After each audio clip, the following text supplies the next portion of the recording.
What's good? It's your boy Fanon. All right.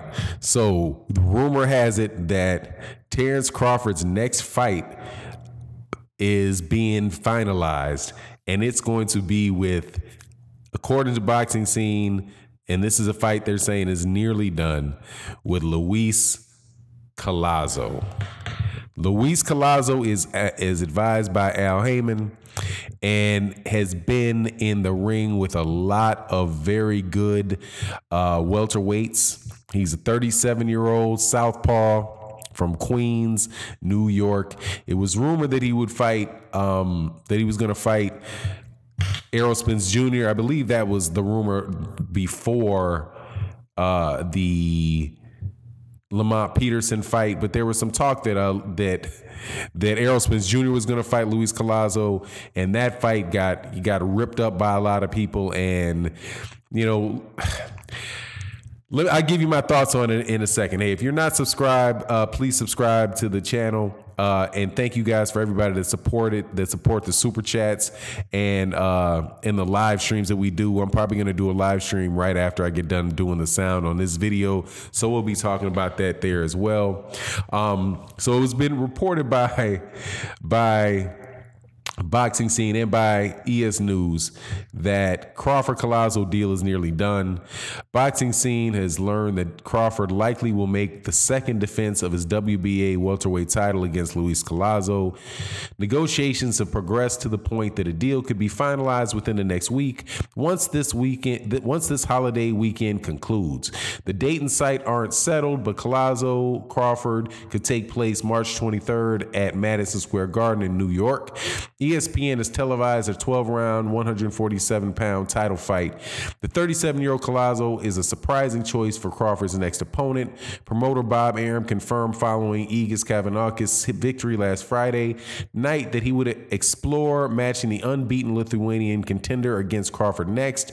Crawford came to Oklahoma City to take an up-close look at Kavanaughs, who knocked out Nicaragua's Roberto Arizia in the third round of the scheduled 10-round WBO welterweight elimination match on the Maurice Hooker Alexander Sucito undercard at Chesapeake Energy Arena. That fight was actually the one where during that card that Crawford, or after the card rather, that Crawford and Errol Spence got into it real hot about making that fight and who would win. Really good conversation. If you've not seen it, go to ES News. ES News, I think they're the only ones that have the full 16 minutes back and forth that they had, and it's very interesting stuff, man. So go check that out. Now, Terence Crawford is one of the best fighters in the world, future Hall of Fame fighter, champion at 135 pounds, champion at 100, unified champion, undisputed champion at 140, won his first belt as the WBO title in his first fight, and now he is in one of the deepest divisions in boxing, but one of the divisions that have the least activity at the top.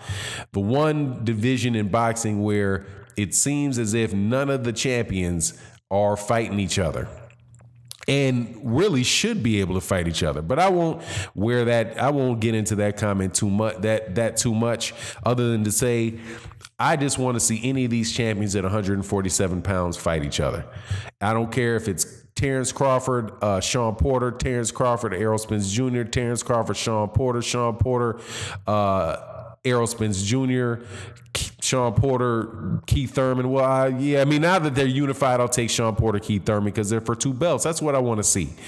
Now, I thought for sure, and I still think that there's a significant chance that Terence Crawford is going to fight in-house fight with Igis Kavanaughs or Alexander Putin, who are both 147-pound fighters. I think one of them, Boost Putin, is the number one ranked in the WBA. I think the Igis is number 2. He might be number 2 in the WBO, but those are the fights that I foresaw from him. This fight with Luis Collazo, I don't really know what to think about this. I actually had done this video because I was before, and I'm re-recording it because I was like, Luis Collazo's a good name. He fought Keith Thurman. He's a big, he got 5'8", 5'9", southpaw with a lot of experience. Dude's, been in the ring with a lot of different champions. So, this can be a fight an interesting fight for Terence Crawford. But then I went again through Luis Collazo's record, and I was like, realized, man, that this is a Luis Collazo that lost, God dog, man, 10 years ago, 12 years ago to Ricky Hatton at 100 for the WBA welterweight title. In 2006, he lost to Ricky Hatton. Ricky Hatton is a blown up 140 pounder, and that was 12 years ago that he lost to Ricky Hatton. Then 2 fights after that, he lost to Shane Mosley. In 2000, 2 fights after that, in 2007, he lost to Shane Mosley. Then 3 fights after that, he lost to Andre Berto. He had a loss against Freddie Hernandez, lost to Amir Khan, lost to Keith Thurman. So this guy is pretty much, the road warrior journeyman.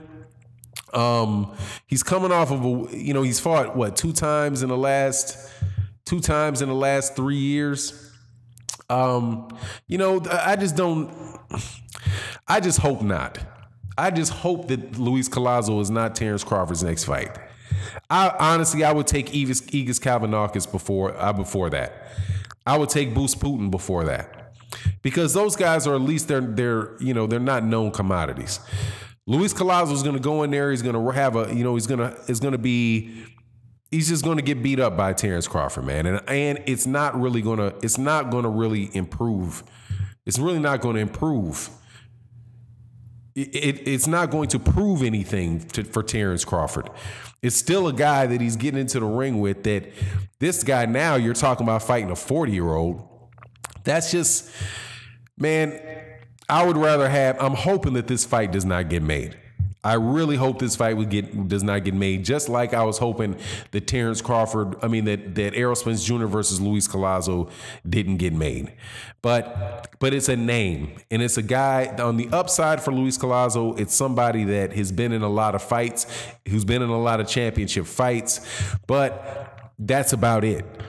Other than that, it's a guy that has lost a bunch of championship fights, and he's really coming in there. He's got to be coming in there pretty much just to get a paycheck. And this fight is, man, I don't know, man. Is this and Jose Benavidez? This might be a slight downgrade from Jose Benavidez, man. It might be a slight downgrade from Jose Benavidez. So it's my hope that this fight doesn't happen. Now, the plus side of this fight happening is that, and what a lot of people are going to hang on, is that Luis Collazo is managed by Al Heyman. He is a 5'9" southpaw with a 72-inch reach. Now, that description sounds just like the fight that most everybody wants to see in the welterweight division, which is Errol Spence Jr. and Terence Crawford. So to the extent that this proves that Bob Arum is willing to work with Al Heyman, which, I guess somebody must have sent him a memo and let him know that Al Heyman really exists again. With the exception of it showing that, and also showing that he's fighting a tall southpaw who has a come forward style. I actually got to watch Luis Collazo a little bit more to kind of remember how he fights, man. It's not fresh on my mind, but I know he's a good fighter. He's a tough fighter, but it's really not what we need in the welterweight division right now, man. It's just, I really, really wish these guys would fight, and I don't care which combination of these guys fighting each other that we get. But so I guess good news, bad news, right? Luis Collazo is represented by Al Heyman. I'm not sure if he's the manager or he's the advisor, whatever the case. But I'm not sure what other type of money Luis Collazo was going to get. This is the best type of fight that Luis Collazo can get, and because Luis Collazo is not going to get a shot. He's already fought Keith Thurman. He's not fighting Errol Spence Jr. next. If they're fighting in March, that's the week after Errol Spence Jr. fights Mikey Garcia. So, maybe that's why they're planning it around that time with this style of fighter to kind of play off of the interest in the Errol Spence Jr. Terence Crawford fight, and I'm pretty sure that's what it is. But anyway, it is what it is. We'll see if the fight gets made. I'm not too big on it, but it is what it is, and we'll see what happens. And with that, I'm out. Peace.